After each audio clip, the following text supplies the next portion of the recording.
Hello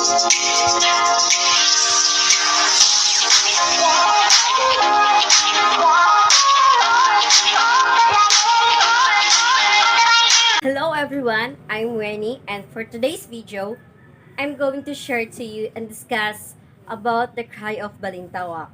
So, arat na!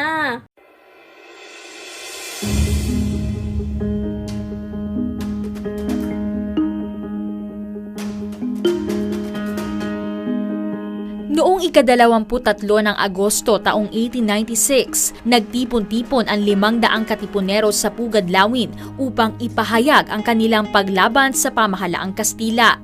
Tinawag ang pangyayaring ito sa kasaysayan bilang Sigaw sa Pugad Lawin. Ngunit hindi ito ang literal na sigaw na alam natin sa dialektong Tagalog. Ang salitang sigaw dito ay isinalin mula sa salitang Espanyol na El Grito de Rebelión o El Grito na nangangahulugang desisyon o pagtawag ng himagsikan. Dito rin naganap ang malasimbolikong pagpunit ng mga katipunero sa kanilang mga sedula bilang pagpapahayag ng kanilang pag-aalsa laban sa mga Kastila. Ito ang sinasabing naging hudyat ng simula ng revolusyon ng mga Pilipino laban sa rehimen ng Espanya. Taong 1908 nang itayo ang isang monumento sa Balintawak bilang pag-alaala sa pangyayaring ito sa kasaysayan ng Pilipinas. Taon-taon ding ginugunita ang Sigaw sa Pugad Lawin tuwing ika-23 ng Agosto.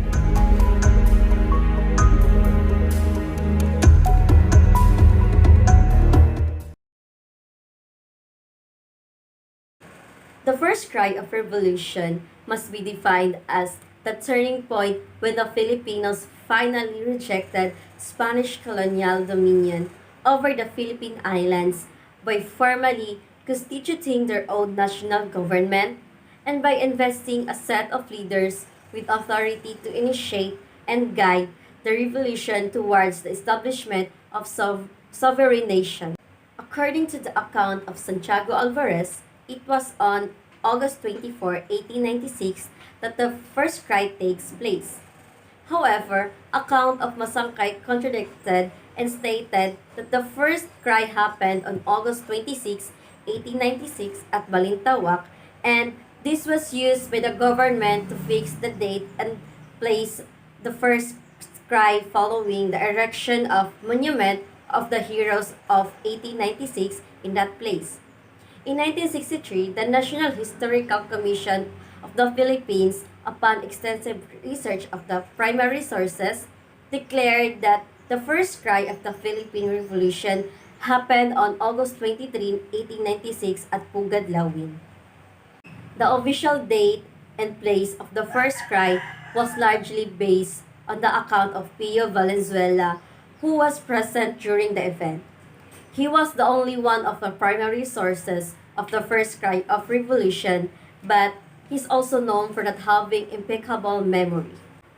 Olegario Diaz states in the account of Guardia Civil that the event happened in Balintawak, which corroborates the accounts of historian Gregorio Zaide and Teodoro Calao.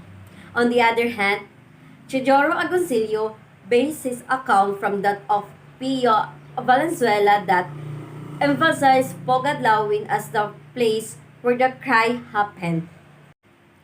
I would certainly give much less credence to all account coming from Pio Valenzuela and to the interpretations Agoncillo get from him verbally, since Valenzuela gave so many versions from the time he surrendered to the Spanish authorities and made various statements not always compatible with one another up to the time when, as an old man, he was interviewed by Agoncillo. Pugad Lawin was never officially recognized as a place named on the Philippine map before Second World War. Second, Pugad Lawin appeared in historiography only from 1928 or some 32 years after the events took place. And third, the revolution was always traditionally held to have occurred in the area of Balintawak, which was distinct from Caloocan and Diliman. Lastly, the term Pugad Lawin was only made up because of the hawk's nest at the top of a tall tree at the backyard of Tandang Sora, Ibanlat, Gulod, Caloocan, where it is said to be one of the hiding places of the revolutionary group led by Andres Bonifacio. Therefore, the first cry of revolution happened in Balintawak.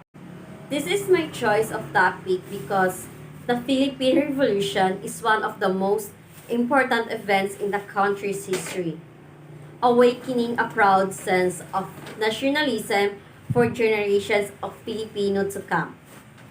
In a period of heavy struggle and conflict, Filipinos of different backgrounds united a common goal to resist colonialism.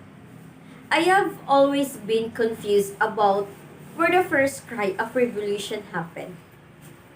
I wanted to understand truly others' point of view about this topic, so I searched what happened. Before doing the research, I only have a background that the first cry of revolution happened in Pugadlawin. After further research, I have decided on my stance that it happened in Balintawak. That's all. Thank you. God bless. Have a good day, everyone. Saranghe!